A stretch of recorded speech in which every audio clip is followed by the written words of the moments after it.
Well, good afternoon. Welcome to week 16 of the Wednesday Financial Roundtable for Schools, where money's not the most important thing in life, but it's like oxygen on the gotta have it scale. I'm Tom Kuhn from Qnity, and we're here to help create a clearer path to earning more money, doing what you love, and having a great quality of life for you as members of the school community, as well as the students in your under your guidance. It's about how to make something complicated, overwhelming, and confusing, and make it simple so there's a clear and simple visual and actionable plan to get what you want. Last week's guest, typo there, last week's guest was Shara Madrone from Gervais in Eugene, Oregon. And we covered the topic of time. I really love this session. Shara has figured out how to take 8 weeks off a year in spite of having a very busy life and busy business, successful business. And it really reminded us of the currencies that we have in life. And the currency that's been the focal point of the Financial Roundtable is primarily money, but we can't forget about the currency of time, and time being so essential. And as leaders, what we really need to do is closely evaluate how we spend our, we call ATM, your attention, time, and money. Shout out to our sponsors, including Pivot Point, who we are thrilled to have a partnership with for our money course. The people at Pivot Point are amazing to work with. I think we have a few of them with us today. Feel free to say hi in the chat, guys. So yes, we're super excited about the money course. We're going to share with you some nuggets from that course that really I think are very appropriate from a time standpoint of what the conversation is going on in the pro beauty community. And of course, we'd love it if you became a money school. You can go to our website, Qnity for Schools. Feel free to book a demo. Erin is happy to educate you on the program and how it works, how it would fit into your curriculum, et cetera. Also, shout out to Lightheart Sanders and my good friend Jared. Good friend, I would call Jared a good friend. I've enjoyed getting to know Jared, and I know Jared makes a lot of contributions. And when we've had him as a guest, many people have remarked about Jared, the man, the legend, and all of that. So this week's guest, we're going to have an abbreviated version of what we shared this morning with James Griffith on the Salon Roundtable. And this is really about topics such as recruiting, how employers can retell their story, doing the math on earnings, and some conversations he's recently had with staff that I think playing backwards in terms of people entering this great career, some of the educational opportunities that I think we can do to help make sure they have a long and prosperous career in beauty. Also, Erin and I are going to do a little segment today on preneurship, understanding your paycheck and that kind of stuff. So again, thanks for joining us. So we hope that you have some light bulb moments today and they're able to connect some dots and learn something new today. We do feature our 9-grid for participants. 9-grid is a visual thinking tool. It can be used as a mind map, storyboard, or visual step-by-step. So we hope you get some light bulb moments today. All right, James, let's have you come on camera and off mute. And James, how are you this afternoon? Good, Tom. Fine. How are you? I am doing great. It's good to see you again. Thank you for agreeing to join us twice today. And let me set the stage a little bit. So you are a Florida-based salon owner down in the Sarasota and Venice area. Yes. You have 3 locations. You've been in business how long? 34 years. And you're in partnership with your wife, Christine Griffith. Yes, who's a Qnity artist. Okay, she is. Yes. Yes, she is. She does some amazing visual graphics for us, including on some of the subjects we're going to touch on today. And so you are a very active in your business as an owner, but you're also behind the chair. How much? I mean, a good chunk of the time, almost full time? 3 days, if we're really busy, 4. Try not to do more than 3 days, but I work in all 3 locations. Still like doing it, enjoy it. I feel like I'm getting better. Like being in the trenches with the team. There's a value in that for sure. I just still like doing it. Yeah. So, and I have a great team around me. Well, we're going to share some conversations you and I had and adapt the conversation to what it means to a school. But first of all, you and I were in a conversation earlier this morning. And where were you early this morning? You were at a school, weren't you? Tell us about that. Guest speaker. I've been a big part of all our local schools since we have school owners. I mean, we recruit and hire for 34 years only from schools to join our apprenticeship program and people that move here, but mostly 99% from schools. I've been an active participant on the advisory board for all of the local beauty schools, including the public education school system, cosmetology. So, I mean, I really believe in, getting in front of students young and spreading the message. So I started my day early at a private school in Sarasota with about 15 of their students, just talking about the industry and doing a little work and telling them about the industry. Awesome. James, you're a big contributor and your head and heart is always in the right place. You contacted me back in at the end of August. I got my notes. It was August 23rd. And you were really in a state of where you've always had really high staff retention. Yes. And you had lost some people, and which people have been, I mean, you're not the first one to be losing people. In fact, you might be one of the last ones to be losing people. Right. Because I've had this conversation with many, many people. But you had some insights that I think are really relevant in terms of how we better prepare those going into pro beauty, because there's still a big gap between understanding there's a gap between perception and reality in several different ways. Correct. So, and that led you to be surprised for some of the people departing your company, because as you said, you take away the grind. What does that mean? Take away the grind? The main thing is everything that has nothing to do with hair, client relations, booking, taking payment, confirmation calls, going to get hair color, doing Instagram, all the stuff that does not generate revenue. And to me, and it's the grind of the business that I see no way to sustainably manage yourself long-term and grow. That I just don't, but people started doing it. So I started looking deeper at some of these breadcrumbs back at the people that, had left us, and, what did I miss? And I found a few things. And I do, since we are on with school owners, I was at the Aveda school here last month. And when I do talk to the students, I ask them, what are you guys thinking? I want to know what they're up to. What are they thinking about independent contracting and in apprenticeship? And it's interesting. Well, someone this morning said, well, my hairdresser told me to go work at like a franchise place and cut as much hair as I can and get to know people, then go rent a booth. And I'm like, well, I mean, I guess I said, I think, you really, I believe in apprenticeships and intrapreneurship. Yeah. This led you to have some proactive conversations with existing staff. And how did you determine who to have the conversations with? Let's kind of profile the people that were first on your list, really to get ahead of the game, to have a conversation with them before they left. Not that you thought that they were leaving, but who did you identify as your priority conversations? So I identified all in their 20s, 26 to 29, high producers, very good hairdressers, savvy with social media, and one in particular who was really good with reels. And, we have a full-time marketing person that works for us.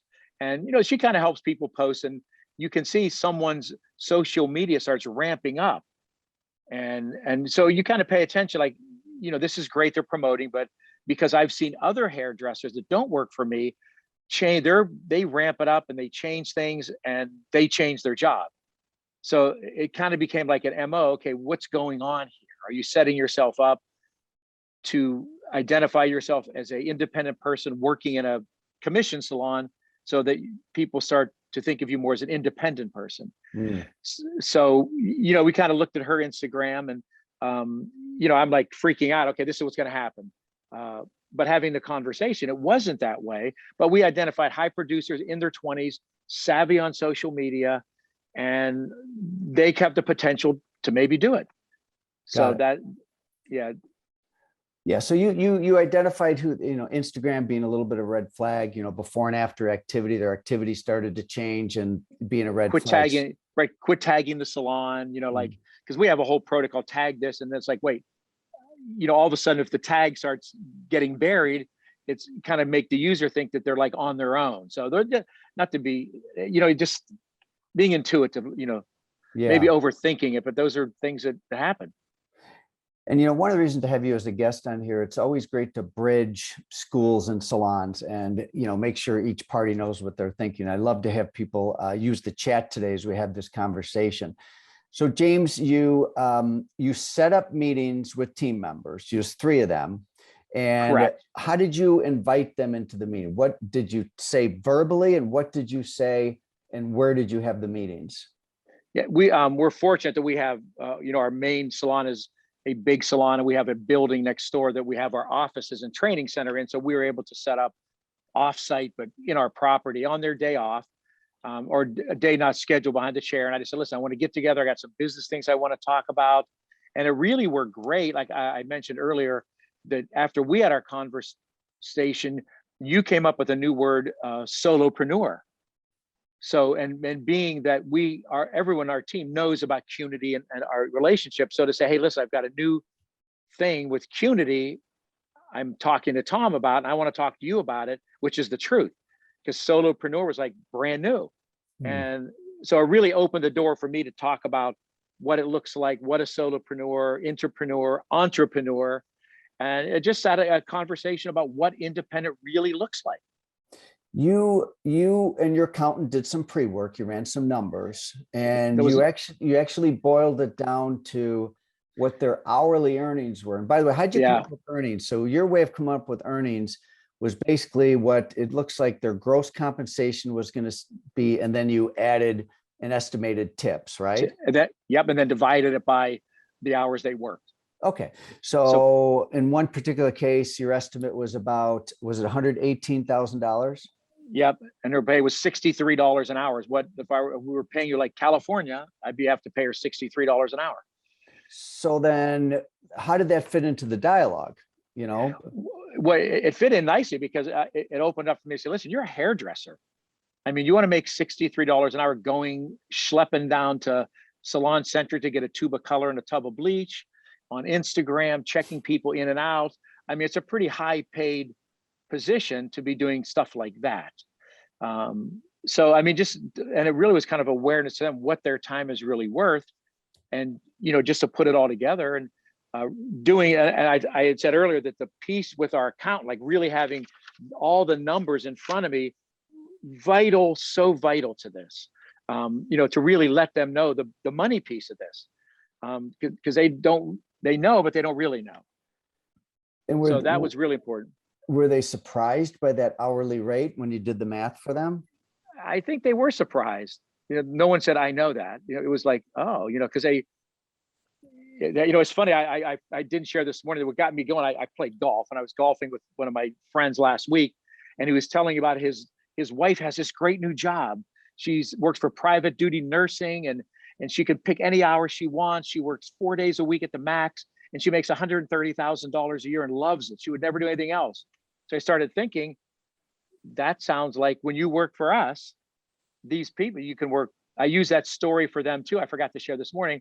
You can work here 4 days a week, 32 and a half hours, make your schedule you want, do the people you want, and you can make it. So like it's 120,000. So, and you're not taking care of like sick people. So it made me, and she was so happy with her life. And I'm thinking, this is the life. So I shared that story with them. I forgot to tell you that. That really set me up with my friend. So in our terminology, and Erin and I are going to talk about preneurship in a few minutes here. So what we refer to as somebody working in an employee-based salon is somebody having a business within a business, which we call an entrepreneur. And so you saw Instagram spike, you saw some change of behaviors. Then you had the conversation about Instagram, and I think you were a little surprised by at least what one person said about why they became more active on Instagram. You thought it was because they're on their way out. But Right. they told you what then? They use Instagram. She likes using her Instagram to get the people she wants in her chair. Like her, like she's 29, she does extensions and bleach, a lot of blonding. And when you work, we have busy salons. We have, I think I told you our first 8 months, we had 2,000 new clients. I mean, that's an enormous amount of clients. So we're feeding our top people with everybody. That doesn't always mean you get everybody you want. You get older ladies with color, which are nice people, but they get root color and, not fashion, still nice. So I never looked at her perspective. She's like, listen, I love having all the business, but I want some of my people too. Mhm. And she said, then she told me, she goes, I get one new person a week that I love from my Instagram. And then everything else is who she's had, who we keep feeding her. So it's kind of for me, aha, like that makes total sense. Because she's young, I mean, it's nice, but you still want to do some fun stuff. Yeah. And the other two, honestly, other two honestly said, which was kind of, they said they hate Instagram, the grind of it, the whole, they're like, I don't like it. They don't even want to do it. So I'm like, yay, we hire someone that'll help you. But they were like, it is a grind. I got the impression more when we talked back in August that you felt that there was some misinformation that was creating the more dominant conversation about, salon owners keeping all the money and, all that kind of stuff. Yeah, I mean, we're salon owners making all this money off of you. Why are you working there and making them all the money when you could be making it for yourself? And as you've been in a salon owner too, I mean, that's just not the facts of the math. It doesn't add up, So we had a conversation about, I took $1,000 in service, and I said, listen, with tips, the least you're going to make at 45% commission is $650 on 1,000. And with bonuses, I created great incentives. So, people really will make more money working for us. They're not going to leave us because of money, that they're going to make $650 to $700 1,000. And the salon owners make, as the average is 4.8%, $48. We're a little higher. I mean, so I said, we make $75 1,000, and everything else goes to help run the thing. I mean, that was just an honest, open book, and here's what's going on. How did they react to that when you showed them, or you gave them that basic math? They were kind of like, wow, yeah, it's expensive, to run salons. I said, yeah, it's very expensive to do it well. And letting them know, we employ great people around you, some great young emerging leaders. And the three things we really came up with they want is you have to have available to training. We have amazing training. You've got to give them support, like really give them support. Anytime they think that their appointment booking is in jeopardy and you're not taking care of their clients, you give them a reason to think I should be doing this myself, you're in trouble. And then we give them so much schedule flexibility. Like, yeah, those are the main. Yeah. So you've had great partners with schools for a long time. Yeah, since the beginning. And, school owners are working hard. They're doing their best. They've got their own threats, everybody's got some threats out there. No one said that business is easy. And it's a volatile environment for salons and schools. Is there anything, I mean, you've really celebrated your partnership with local schools, and, and you're not brand specific, whether it's Aveda, whether it's other schools. Anybody. Yeah. Yep. Any final comments to your cohorts in the professional beauty industry, in the school business? Well, I had asked to speak a couple of years ago, and I did a whole segment on ethics. They asked me what I thought would be an important thing to talk about, and I said ethics. First, I said, English should be taught. You teach you how to speak, but that's another thing. But when I go speak now to schools, I always include a piece of ethics. And I said, if you want to go do a solopreneurship, please have respect and ethics for where you got your training. Sit down with them. Don't text them, I'm leaving, and just talk about ethical behavior. Your clients may follow you, but so will your reputation. And I just, as a young age, to just have ethics around what you're going to do and be a professional. I always include that. I did today, and I did at the school I was at last month. Yeah. And I so want to celebrate that. and celebrate you for that topic. And we've all had our hearts cut out by somebody that you mentored, you coached, you helped them get through hard times. I'm never going to leave, and a text message or whatever, and I'm gone, Yep. and that's just not professional. It's not Not at all. ethical. Yeah, it's not. And it's not really fueled by integrity. So you're preaching to the choir on the importance of teaching ethics. James, thanks for joining us today. I had you double dip. That's all right. A good segue into some of this stuff Erin and I are going to cover. Any other final words? Looking forward to 2 to 10, flying in Sunday. Looking forward to a toast in a couple of days. It's been the first thing we've done, like in 90, just the 90th or 80th, 80 weeks since COVID started. We haven't traveled, so we're looking forward to getting together with some industry people. We're really excited about it. Yeah, just to clarify what James is talking about, each year we host a conference. It's called the 2 to 10 conference. It's for market leading salons that have between 2 and 10 locations. Many would consider that to be the sweet spot of the professional beauty industry. It's some great brands like James. And we're meeting in Chicago starting on Sunday night. We're 24/7 getting ready for that. And James, we look forward to seeing you. We look forward to it. We find it worthwhile. I'll see you. Thanks for having me again. And I'd like to award you your second of the day, $1 million light bulb. Let's please give James a virtual round of applause, and please put something in the chat to James, something that you enjoyed about what he said today. James, say hi to Christine. We appreciate you. Okay. I'll see you this weekend. Thank you. All right. Bye, y'all. Erin, why don't you come forward here?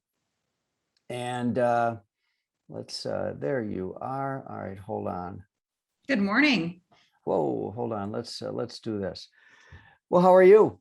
I'm great. Nice to see you, Tom. Nice to see you, Erin. Morning, afternoon. It really depends. I mean, I guess it's afternoon. That's kind of every day feels like morning because it feels like it never stops. You know how that rolls. I don't believe you've ever been a guest on the School Roundtable. Is that the case? I don't know. I don't know. I think I have. I think I have been. Well, you and I are going to have just a very informal, unrehearsed jam today on some of the subjects that James talked about, and what we feel are important areas that go into not just money skills, but life skills. Mm-hmm. And so let me pull up some different things here, and then you and I will have a little chat here. All right. So, all right. Well, so Erin, here is the curriculum for the money course. Mm-hmm. Right? And money skills and life skills. And there's just a couple of them that really are so relevant today, like preneurship and understanding your paycheck. We have a few other things. So let's go. First of all, I have a quiz. You want to take them through this, and let's use the chat, and would love to get active chat. So Erin. Absolutely. And it's so interesting just to hear James talk about, and we talk about closing this misinformation gap, right? And just providing some clarity. So before we go in to this preneurship and some of the things we'll cover today, obviously you can see this on the screen here, but type in the chat. For those of you school owners and leaders, how many of you would recommend that your students start off their career as a solopreneur or as an independent? Yeah, let's got one no. We'd love to see as many responses as we can. 10. Maybe 2 and 10 is from Michael. Yeah, that Michael, I like that response because that's probably about what it is. It's not an evil thing, but there are people out there that are wired for it. Let's get some more responses in there, please. If you're on this, a roundtable includes participation, so please participate, use the chat. Love to hear some more responses. So real quick then, how many of you would recommend your students begin their career going solo? And Tom, while we're waiting for some other people to respond, we just did this. We did a webinar yesterday, and we had, I think, a group of school owners, and it was 100% said no. So majority of people say no, but I would agree with you. It's the exception rather than the rule for the recommendation. So we made up a word, Erin, and we can't find it in the dictionary. And but we needed to make up the word. It's called preneurship. So and interesting, Erin, I'm thinking about in 2019, you and I did a bunch of programs for in financial services industry. We did for Merrill, which they call Merrill. Why am I having a brain? It was Merrill Lynch. They rebranded to Merrill, so owned by Bank of America, and then JP Morgan. Yeah, that's pardon the awkward pause there, but no one had really heard of preneurship, and no one had heard of entrepreneurship out of this group. And these were like financial advisors and client associates and stuff. So anyway, preneurship, we've got 3 different types. Erin, do you want to, well, we'll summarize each. So let's go first. So first there's entrepreneur. Yeah, and the way that we teach this to professionals and to students is really, this would be a business with a team. So that's really how we would categorize this type of preneur. So school owners, salon owners, like we just heard from James, you, Tom, you would be an entrepreneur. And that might not be the technical definition. To me, an entrepreneur is someone that is usually a small business owner. And we could split hairs on this one. Mm-hmm. Do you have to have a team to be an entrepreneur? Probably not, but just for simplicity reasons, we distinguish an entrepreneur as one that is a business owner, and there's pros and cons. So let's go through those. Yeah, and I'll kind of highlight these big picture. Of course, they're on the screen. So, and think about your students really understanding this. And that's really want you to take away from this is 3 key terms that you can use when explaining to your students, their different opportunities to enter the workforce. So obviously some of the pros associated with being an entrepreneur would be being the boss, having creative freedom, passion, really being able to do what you're passionate about, and then flexibility, which Tom, I know we've both got some thoughts. Is there actually flexibility when you're an entrepreneur? Sometimes no. And then the cons would be risk. There's severe risk when becoming or being an entrepreneur. There's financial stress. Tom, I know you see this every single day in your work as a profit advisor. Lack of structure. You're really responsible for actually creating that structure. And then the majority of time, what I think a lot of students don't understand is that, and even professionals, becoming an entrepreneur really does take you away from your actual craft. Yeah, and even though these words are the same size, there's amplification that comes in, So risk is like risk, red, blinking light. And I've worked with entrepreneurs for my entire career, and there's a couple things that may not come across right to my fellow entrepreneurs out there, but many entrepreneurs are miserable, and many entrepreneurs don't realize what they signed up from losing their freedom. And there's something called entrepreneurial poverty, and many people really just holding a business alive that they started. So listen, it's sort of like what Michael said, say, 2 out of 100 would be good going out of school as a solo. Even though the American dream is to own your own business, it's not for everybody. And I think it's a good thing to teach people the pros and cons. So that's entrepreneur. Mm-hmm. Then there's entrepreneur. Entrepreneur. So really, this is what we talk a lot about at Qnity in all of our programming, which is really having or being a business within an existing business. So really, there's so many benefits from this. And we actually recommend at Qnity, this is where professionals should start. And in many cases, it's the best spot for someone, right? James gave that amazing example of someone, making $130,000, working 4 hours a week, or 4 days a week, being able to leave work at the door. So it's just important to really educate on the benefits of this, because sometimes maybe people see it being negative as being an employee, but there's actually so many blessings and good things. So benefits of being an entrepreneur is making great money, which you can absolutely do. James illustrated that. We see it all the time. In many cases, what's not talked about is sometimes entrepreneurs actually make more than the entrepreneur, right? Doing what you love, of course, low financial risk, and the benefits, both the tangible benefits and the intangible benefits, you get from being an apprentice, getting mentorship, getting education, going to events. And then of course the cons, probably a lot of people experience this with COVID. There is the risk of job loss and unexpected job loss, less flexibility, and potentially limits to creative expression. And I think we could argue back and forth on the less flexibility element, Tom, because I think business owners are really starting to see that that's a benefit of being an entrepreneur and incorporating that in their benefits. But I'll pause, and I know you've got a lot of thoughts on this one. Yeah, this is a word that is not used very much in our vocabulary, and it's not used in the workforce. In fact, I did just a Google search, and I found that for every hit on the word entrepreneur, there was 300 for entrepreneur.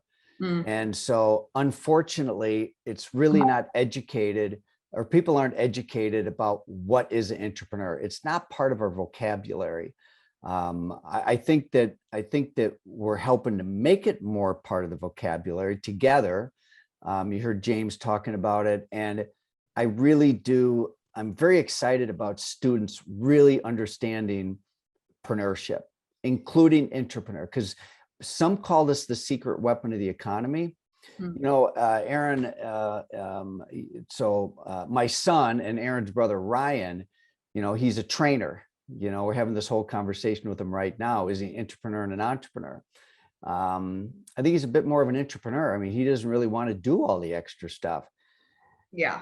The phrase, go ahead, Erin. I'm sorry. It's so funny because I literally just got a flood of texts from him yesterday, calculating what he'd make if he went on his own. I know I kind of have to look at who's on this call so I don't blow his cover, but I'm like, you're not thinking about a lot of these things. And, there's so many, and I'm recommending, I think your best opportunity right now is to stay as an entrepreneur, but it's always the allure of what's possible. But the lack of reality and education around what that reality would actually mean on a day-to-day basis, I think is a huge, huge gap. And Tom, one of the things that I wanted to comment on is actually two things. Number one is the word entrepreneur is used to describe more as a metric of innovation within an existing corporation, right? That's the true academic way it's spoke about, but that's not how we teach it, nor is that how we believe it should be taught, right? Rather, someone who has a business within the safety and structure of an existing business.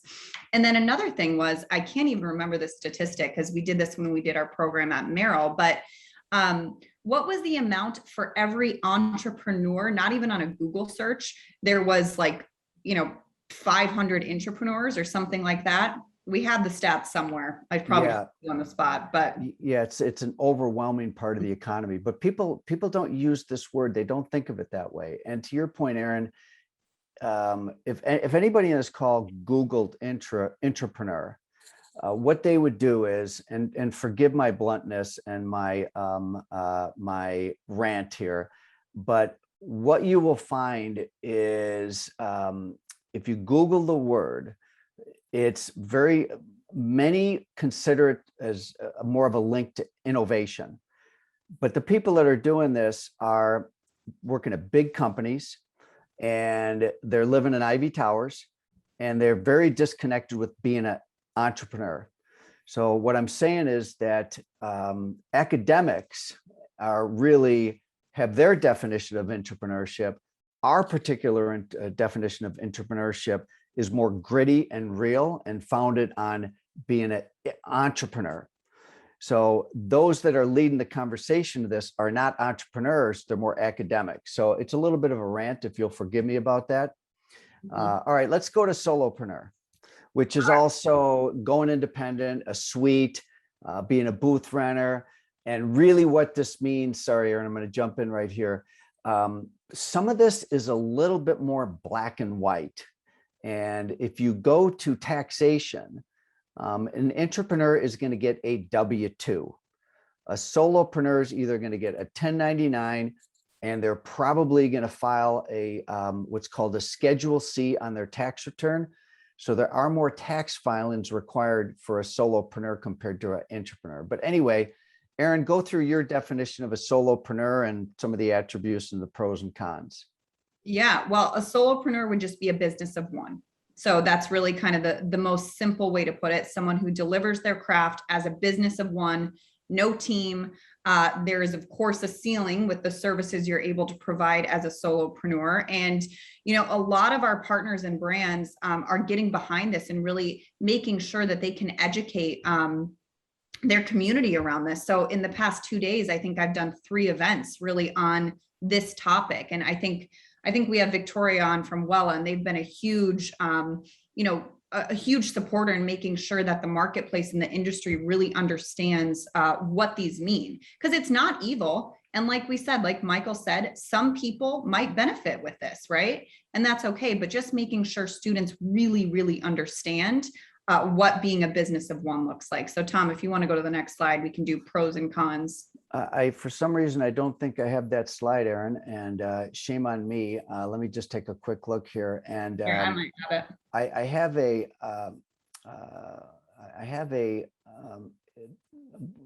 yeah, you should pull it up. Sorry, Erin. Sure, go for whatever you're saying while I get it What up. I was going to say is that, to Erin's point, we are not against solopreneurship. It's really all we care about is that people have the information that they need and they're making a good choice based upon their situation. We have, Erin has a cousin, and I have a niece that's based in Alaska, and she's a solopreneur esthetician. And her husband works way the hell up in the Arctic Circle, and he works very seasonally. And so she is able to have maximized control of her schedule so that when her husband is home, she's available. So she has a little bit more of an extreme need for schedule flexibility, and it works great for her. So here's some of the pros and cons, Erin. Yeah, so I would say the pros, and I would use a caveat with flexibility. I think it is really schedule flexibility, but at the same time, if a client cancels, that's not flexible because you don't eat, right? And you have to be responsible for managing all the scheduling and things like that. Yes, of course, you can be the boss and have creative freedom. So those are some of the common allures to solopreneurship. And then, some of the cons, which are just the reality, not even cons, it's just many of the reality is it can be super isolating. It can be super lonesome. Tom, you just talked to one of our educators who had decided she was with a business for a long time and decided to go on her own. She felt that was right. And she's isolated and she's lonely and she misses a community, which is what we hear a lot from these solopreneurs. Unreliable clients, right? And unreliable income in many cases. If someone doesn't come in, you don't eat, right? In a really extreme way of putting that. And then of course, limited income, because there is a cap if you are the solo practitioner or solo provider. All right, perfect.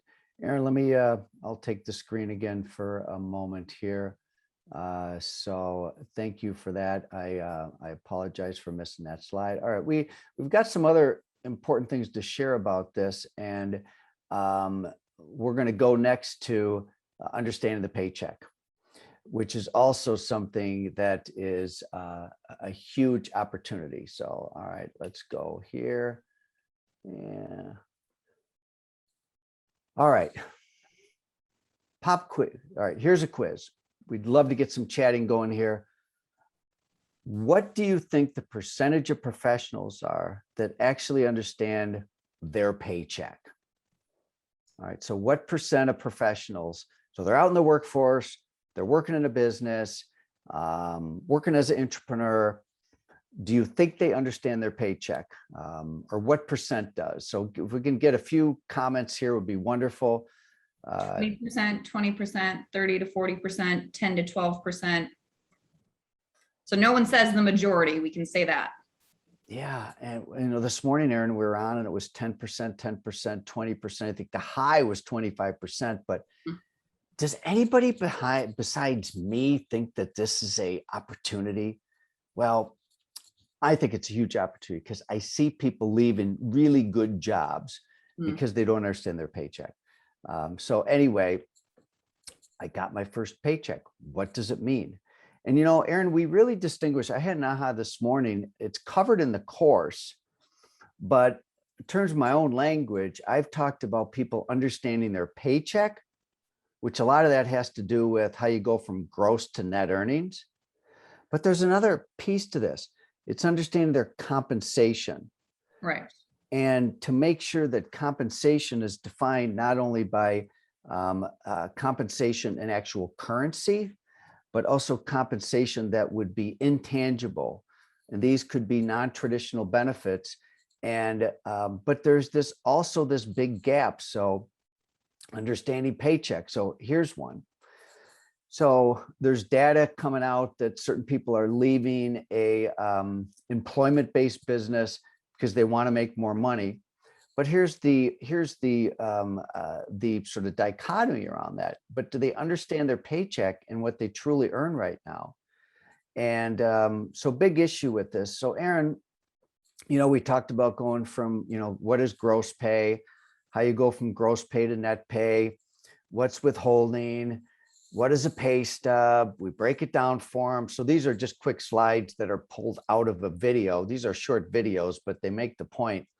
And so in terms of understanding compensation, Erin, what are your sort of points of view and insights around that?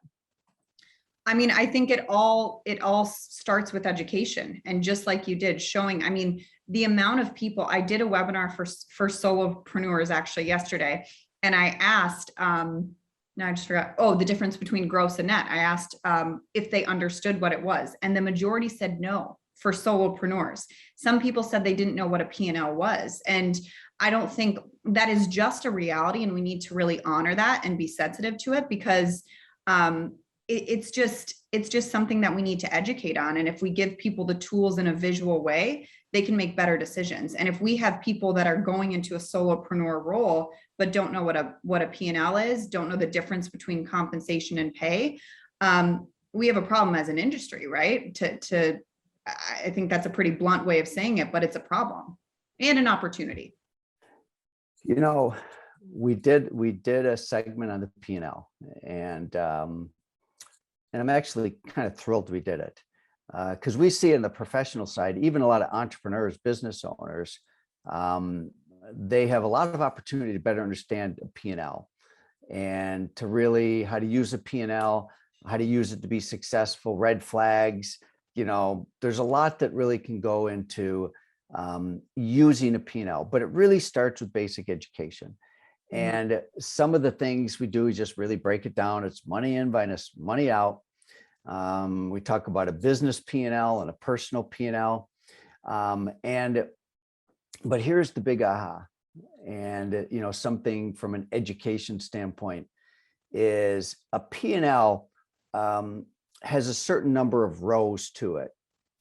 For an entrepreneur, it's pretty straightforward. There's money in, which is basically going to be their compensation, and money out, and there's really not much money out. I mean, they don't really have out of pocket unless they have some education expenses they might pay on their own.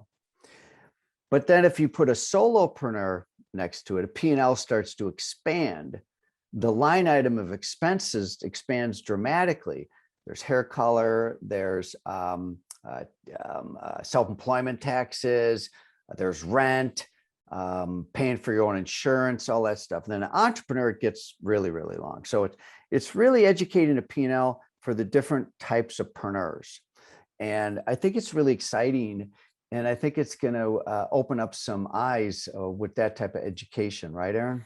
Yeah, and I think, if you take anything from this session, for those of you that are leaders and school owners and educators, I loved what James said about a person who decided to go solo, saying, hey, my instructor told me I should go work in a chain and then go out on my booth rent. I mean, the amount of power that instructors and schools have to make a lasting transformation, good or bad, or maybe the right decision or maybe a better decision, is amazing. And so if you can really leverage some of what we've talked about today to help your students make better decisions, that's going to help the industry at large. It's so impactful because students don't know. They just might not know. And most people don't know. So if we can give them the tools and information, people can make the right decision for themselves. And that's really what this is about. And I had one other point that I wanted to make, but now I can't remember. So the other thing, and we'll wrap up just in a second here, Erin, but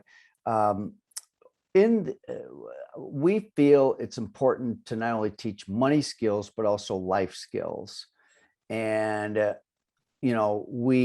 we did not insert content about law, even though I think it's good that everybody have some basic understanding of law, particularly contract law, because people will live and die by contracts they sign over a lifetime. But I think having an introduction into money agreements, and in particular, there's verbal agreements, there's written agreements, and what's a contract. I think it's really powerful to prepare students for these life skills. So. And I think one of the things what I loved what James did was he broke it down and he gave them the realities of the numbers. He's educating those people that are already professionals, right? Imagine if we could educate those students while they're in school. I just think it would be so impactful. So if you take anything from this session, you saw we made it visual. We gave you 3 ways to really speak about different ways your students can enter the workforce. So hopefully you got some valuable takeaways as we showed you, little snips from the money curriculum, and to make it easy and give your students the right information so they can make the best decision possible. Well, Erin, thanks for being my guest today. You're welcome. Thanks for having me. All right. So if you would like more information, you should book a demo with Erin. Erin will also put this in the chat here. We'd love to have a conversation with you about this. Thanks to Erin and James for being members of the Brain Trust. We will not have a roundtable next week. We're not taking the week off. We're tied up next week. We'll be back together on October 13th. And let me just see what else we've got for you. I think that pretty much wraps it up. We hope you'll become a money school. We're interested to hear what your money story will be for your students. Qnity for Schools, you can get more information about the program. And in closing, all progress starts when you tell the truth. So thanks again for joining us today. Erin, thanks for being the guest. And James is not with us right now. He went back to cutting hair, but it was great to have him with us today. So thanks for joining us each week. And if you have any final comments, we'd love to hear them. Is this content relevant to you? More of this, less of that, please let us know what you think. We know your time is precious. Your ATM is precious, your attention, time, and money. So please let us know what you think we should cover more of, less of, etc. And we will talk to you in 2 weeks. All right. Thanks again, everybody. Bye now.